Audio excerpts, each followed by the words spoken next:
আজ ভাবলাম সিলেবাসের বাইরে গিয়ে তোমাদের সাথে অন্য কিছু শেয়ার করি। আমার ভ্লগিং জার্নিটা কি, এখনও যে স্ট্রাগল করে যাচ্ছি সেই সমস্ত কিছু নিয়েই ভাবলাম তোমাদের সাথে সেই শুরুর দিন থেকে গল্পগুলো তোমাদের সাথে করা যায়।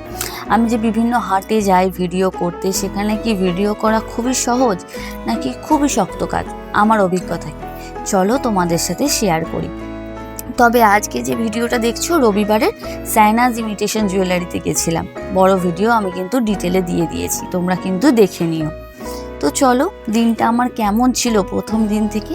আজ থেকে 2.5 বছর আগের কথা। তখন আমি যদিও টুকটাক ভিডিও করতাম, ডেলি লাইফস্টাইলের ওপরেই ভিডিও করতাম। তখন তেমন মানুষও দেখতো না, আর অত কিছু নিয়ে ভাবতামও না।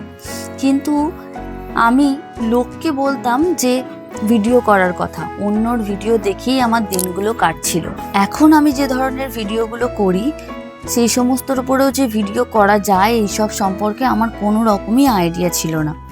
তবে আমার ভেতরেও যে এই সত্তাটা রয়েছে, আমিও যে রাস্তায় গিয়ে লোকের সাথে কথা বলতে পারি বা কমিউনিকেট করতে পারি, বা এত লোকের মাঝখানেও যে ক্যামেরাটা ধরতে পারি, সেই সাহসটাকেও টেনে বার করে আনা হয়েছে।